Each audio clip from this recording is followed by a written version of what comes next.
اعوذ باللہ من الشیطان الرجیم بسم اللہ الرحمن الرحیم رب اشرح لی صدری ویسر لی امری واحلل عقدۃ من لسانی یفقہوا قولی۔ بکھرے موتی حصہ اول۔ خواص سورہ الضحیٰ حصول ملازمت کے لیے۔ سورہ الضحیٰ کو عاملین نے پرتاثیر مانا ہے۔ اس میں 9 مقام پر قاف آیا ہے۔ آپ نماز فجر کے بعد وہیں بیٹھیں، یہ سورہ پاک اس طرح پڑھیں کہ جب قاف آئے تو یا کریم 9 مرتبہ پڑھیں۔ یہ عمل صرف 9 دن کریں۔ ملازمت نہ ملی تو یہ عمل 18 مرتبہ پڑھیں۔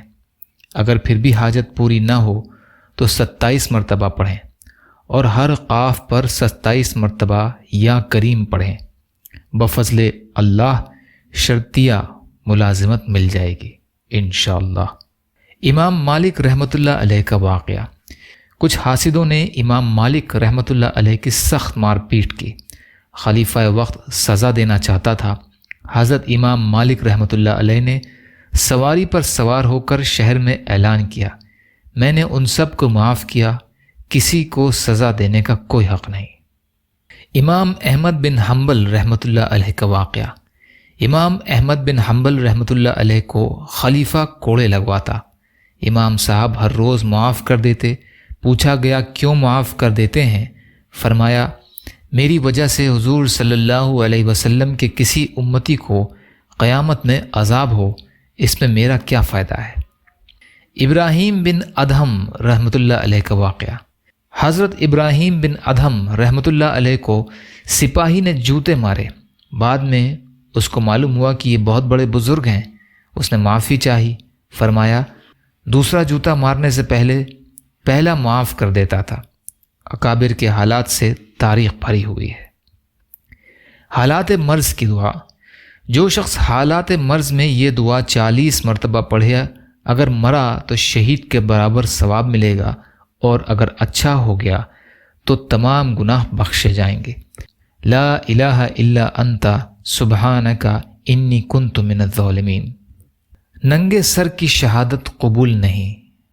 اسلام بلند اخلاق و کردار کی تعلیم دیتا ہے اور گھٹیا اخلاق اور معاشرت سے منع کرتا ہے۔ ننگے سر بازاروں میں اور گلیوں میں نکلنا اسلام کی نظر میں ایک ایسا عیب ہے جو انسانی مروت اور شرافت کے خلاف ہے۔ اس لیے حضرات فقہاء کرام فرماتے ہیں کہ اسلامی عدالت ایسے شخص کی شہادت قبول نہیں کرے گی۔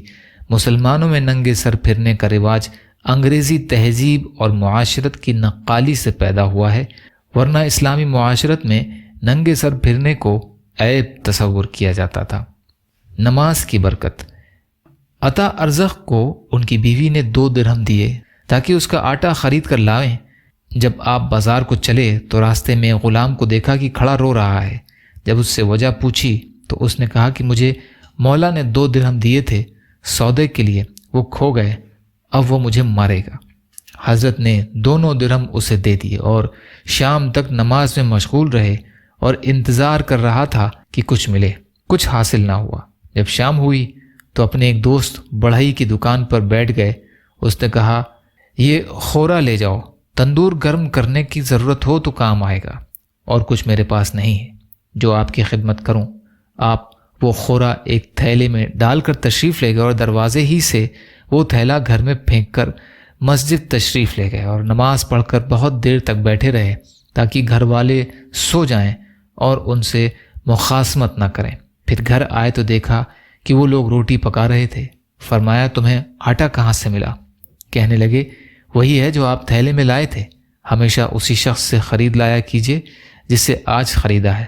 فرمایا انشاءاللہ میں ایسا ہی کروں گا۔ یا اللہ ہم سب کو کہنے سننے سے زیادہ عمل کی توفیق عطا فرما۔ یا اللہ مظلوم فلسطینیوں کی، کشمیریوں کی، روہنگیا مسلمانوں کی اور مسلمان جہاں بھی پریشان حال ہیں، ظالموں کے ظلم کا شکار ہیں، یا اللہ آپ ان کی بھرپور مدد فرمائیے۔ یا اللہ ہم سب کو اپنی استطاعت کے بقدر اپنا حق ادا کرنے والا بنائیے۔ یا اللہ آپ قادر مطلق ہیں، آپ کے لیے ہر چیز آسان ہے، ہمارے لیے بھی آسانیاں پیدا فرمائیے۔ یا اللہ صبر کرنے والا، شکر کرنے والا اور اچھی طرح عبادت کرنے والا بنائیے۔ یا اللہ تمام بیماریوں سے شفا کلی اور شفا حسنہ عطا فرمائیے۔ یا اللہ اپنے حلال میں سی دیجیے، حرام سے بچائیے، اپنے خیر سے بے نیاز کر دیجیے، جو مانگا وہ بھی عطا کر دیجیے، جو مانگنے سے رہ گئے وہ بھی عطا فرمائیے۔ ربنا تقبل منا انک انت السمیع العلیم برحمتک یا ارحم الراحمین، لا الہ الا اللہ محمد رسول اللہ۔ السلام علیکم۔